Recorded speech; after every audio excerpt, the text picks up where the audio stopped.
ભગવાનનો વાસ નથી. અભાવ તિરસ્કાર ન હો. જય સચ્ચિદાનંદ. સરોજબેન બોલો. જય સચ્ચિદાનંદ. સામો માણસ ભૂલ કરીને આવે એની કિંમત નથી, પણ ક્લેશ ના થાય તેની બહુ કિંમત છે.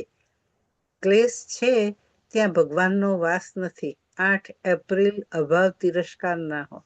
જય સચ્ચિદાનંદ. જય સત્ય દીપિકાનંદજી. જય સચ્ચિદાનંદ દીપકાનંદજી. જય સચ્ચિદાનંદ. જય સચ્ચિદાનંદ. બોલો દીપિકાનંદજી. એપ્રિલ 8 સામો માણસ ભૂલ કરીને આવે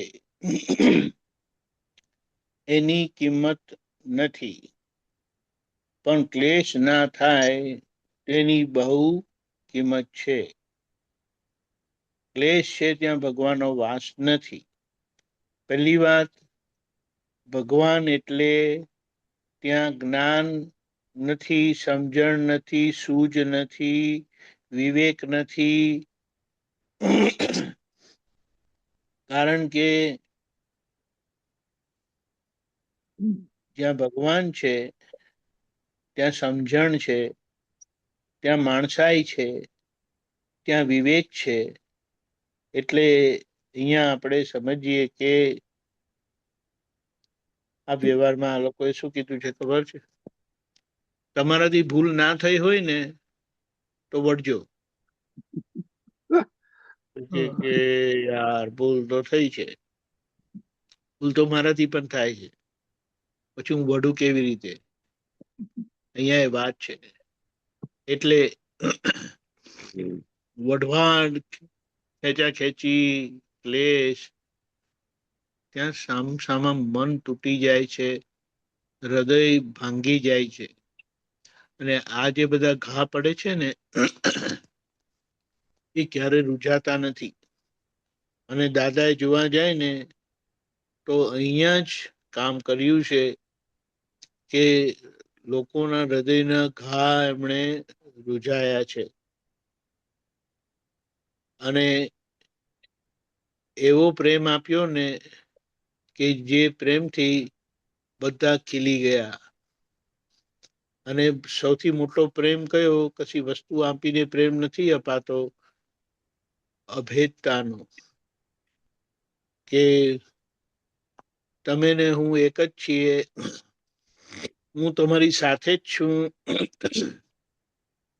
તમારું બધી રીતે હું રક્ષણ કરીશ. હવે અહીંયા જે આપણે દાદા પર વિશ્વાસ આવ્યો છે ને, ટ્રસ્ટ કે છે, એ એમને એમ આવ્યો નથી. કારણ કે એ એવી રીતે જીવી ગયા છે. હવે આના પરથી આપણે વિચારવાનું છે. દાદાની ગમે તેટલી વાતો કરીએ, જ્ઞાનની, વિજ્ઞાનની, પણ જ્યાં હૃદય થી એક થતા નથી, હૃદયથી પોતાના લાગતા નથી, તો વાત ક્યારે પણ સમાધાનકારી નહીં થાય, વાતનો છેડો આવે નહીં. અને ખરેખર જોવા જાય ને તો આપણાથી છૂટાય નહીં. એટલે છૂટવાનો રસ્તો દાદાએ બતાડી દીધો. કોઈના પ્રત્યે કોઈ પણ જાતનો અભાવ તિરસ્કાર કરશો નહીં. કારણ કે બધા સમસરણ માર્ગમાં આવેલા છે. વહેતું પાણી હોય એટલે એ વહેતા પાણીમાં કોઈ વખત કચરો એ લાગી જાય અને કોઈ વખત ચોખ્ખું એ થઈ જાય. પણ એ આખો પ્રોસેસ છે. હવે પ્રોસેસમાં કોઈ વ્યક્તિની ભૂલ હોતી નથી. કારણ કે જ્યારે પરિણામ દેખાય છે ત્યારે એનું કારણ તો પહેલા સર્જાઈ ગયેલું હોય છે. એટલે કારણ સર્જાય છે ત્યારે એની ભૂલ હોય છે, પણ ત્યારે એ ભૂલ બહાર વ્યક્ત થયેલી નથી હોતી. એ તો ગુપ્ત રીતે અંદર હોય છે. એટલે જગતની આ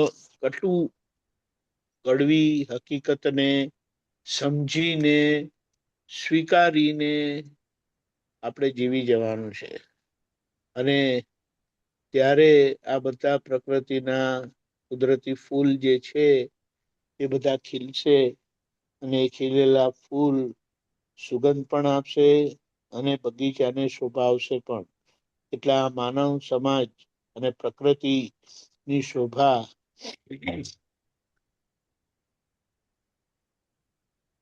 ખરેખર જોવા જાય ને તો મનુષ્યથી છે. કારણ કે આ જેટલી આખી આ દુનિયા દેખાય છે ને, જ્યાં મનુષ્ય વસે છે એ મનુષ્યનો આખો વિકલ્પ છે. એટલે જો મનુષ્ય જાતિ કયો એ જો સુધરી ગઈ તો પ્રકૃતિ સુધરી જાય એમ છે. એટલા માટે એમ કીધું કે જયારે તીર્થંકર ભગવાન આવે છે કે જ્ઞાની પુરુષ આવે છે ત્યારે બધું અંધારું જે અજ્ઞાનતાથી પસરેલું, અજ્ઞાનતાથી પસારેલું નહીં, એટલે કે ને કરતા નથી. અજ્ઞાનનો પ્રભાવ જ એવો છે કે અંધારું પાથરે, અને જ્ઞાનનો પ્રભાવ જ એવો છે કે અજવાળું પાથરે. અને અંધેરાને ખદેડી મૂકતું નથી, અંધારું ખદેડી જાય છે. એટલે એને જવું જ પડે છે. એટલે આપણે એ સમજણથી, એ પ્રેમથી, એ અભેદતાથી જીવી જવાનું છે. એટલે કોઈ જગ્યાએ કોઈ પણ પ્રકારનો ક્લેશ થાય ને તે આપણા માટે, અને ક્લેશ અંદર પહેલો થાય છે. ના ગમવાનો ક્લેશ આ જે કરે છે ને મને બિલકુલ ગમતું નથી. આમની જોડે બિલકુલ ફાવતું નથી. આપણે એમ કહીએ તો સામાન્ય બધાને ભાવો થાય જ છે. અરે સામાન્ય ભાવમાં જે આખું ભેદનું આખું સ્થાપના થાય છે ને, એ પછી તમને સામા જોડે ટોટલી જુદા કરી દે છે. એટલે પછી જ્યાં જુદાઈ છે ત્યાં શાંતિ કેવી રીતે રહે છે? એટલે એકતાનો પ્રેમ જે છે ને, અંદરનો એકત્વ ભાવ કે આપણામાં કોઈ જુદાઈ નથી, આપણે બધા એક જ છીએ કરીને એને જીવી જવાનું છે. અને એનું હેન્ડલ રોજે માર્યા કરવા જેવું છે કે આપણે બધા એક જ છીએ, આપણામાં કોઈ જુદાઈ નથી. આ દાદા ભગવાનનું અને વિતરાગોનું વચન છે. એટલે એના માટે કોઈ વિકલ્પ કરવાનો નથી. અને એ પ્રમાણે આપણે હેન્ડલ મારીશું તો આપણી બધી નેગેટિવિટી નીકળી જશે. અને નેગેટિવિટી છે તો જીવન જ ક્યાં છે? કારણ કે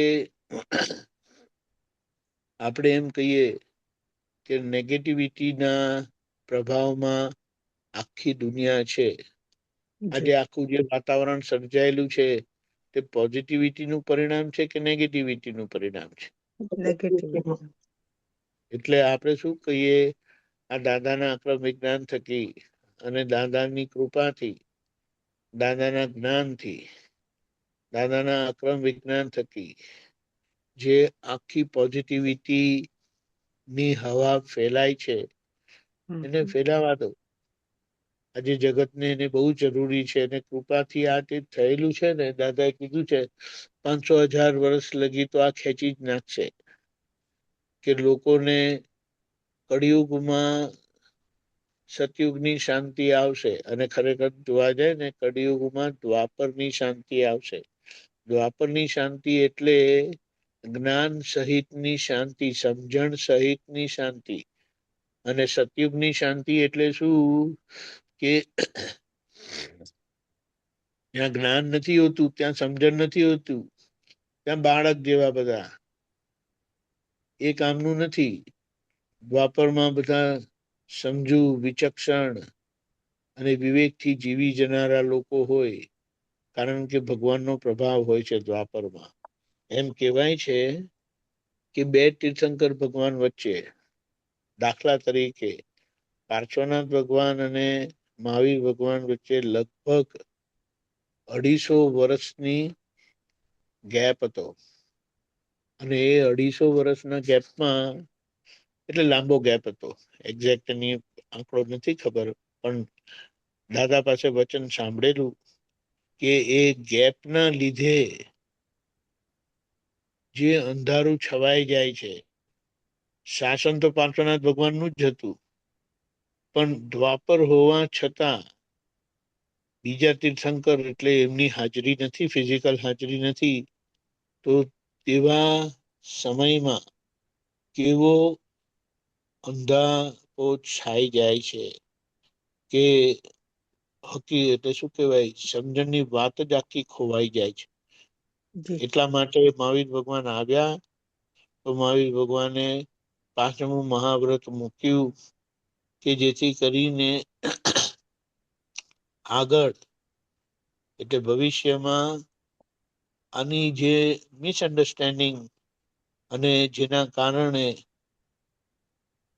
લોકોની જે અંદર અશાંતિ, બળાપો જે રહેશે તે નહીં રહે. એટલીસ્ટ આ મહાવ્રત રૂપે પોતે ભાવમાં રાખશે તો એમાં કંઈક મર્યાદા આવશે. અને ખરેખર બાર સારા સમયમાં આવું હતું જ નહીં. આ કળિયુગનો પ્રભાવ છે કે અંદર એટલી બધી બળતરા છે અને એના લીધે વિષય સુખમાં ઝંપલાવે છે. પણ એ એવું છે કે વધારે તમને બડાપો કરે. એટલે આજે એમ કહેવાય કે દાદા થકી જે ચારિત્રની સાચી સમજણ ખુલ્લી થયેલી છે ને, એ ચારિત્રનો પ્રભાવ ગજબનો છે. જી અને એ ચારિત્ર, આત્મ ચારિત્ર, એકતાનું ચારિત્ર, લઘુતાનું ચારિત્ર, જેના થકી બધા એક થઈને રહી શકે. બોલો, એટલે આપણે શું કહીએ, થયેલી ભૂલ ખુલ્લી થાય છે. એટલા માટે કીધી કે ભૂલની કિંમત નથી, પણ એ સમજણથી ક્લેશ ના થવા દેવો એ બહુ મોટી કિંમત છે. અને એનું માપ આપતા કીધું કે એ સમજણ એ જ ભગવાનનો વાસ છે, ભગવાનની હાજરી છે. આવું છે. બોલો, એટલે ગમે ત્યાં પણ છે આપણે સમજણથી સ્થિર રહેવાનું છે, સમજણથી સમાધાનથી રહેવાનું છે. અને ગમે ત્યાંથી ગમે તે વાત આવે, આ ટીવી છે, ત્યાં ફોન છે, એમાં તમને બધા આડા અવડા, ઊંધા ચત્તા, કડવા મીઠા સંદેશા આવ્યા કરે છે. આમ થયું ને તેમ થયું ને. હવે દ્રષ્ટિ આપણને મળેલી છે, અને જેમ દાદાએ કીધું, એક દ્રષ્ટિ વાળા પુરુષ હોય તો એ આખી પ્રકૃતિને ફેરવી શકે છે. આખી પ્રકૃતિના નેગેટિવ પ્રભાવને કાઢી શકે છે. એટલે હવે આપણે મહાત્મા તરીકે એ પોઝિટિવિટીથી જીવી જવાનું છે. જય સચ્ચિદાનંદ. જય જય સચ્ચિદાનંદ. સચિદાનંદ. એ દીપકાજી તમે કહ્યું ને વેરી એપ્લિકેબલ. કારણ ઘણી વાર છે ને આપણે ના ગમતા સિચ્યુએશનમાં જઈએ ને તો એમ થઈ જાય આપણને સામેવાળાની સાથે ખરાબ ભાવ એવું થઈ જાય. પણ જો આપણે ન્યુટ્રલી રહે ને તો આપણને બહુ શાંતિ રહે. કંઈક અમારે હમણાં એક અમારે પ્રોજેક્ટ પ્રોપર્ટી મેનેજર હોય ને, આ ત્રીજી વાર એ હા, લોકો બદલાયો, નવો આવ્યો, ટેમ્પરરી આવેલો.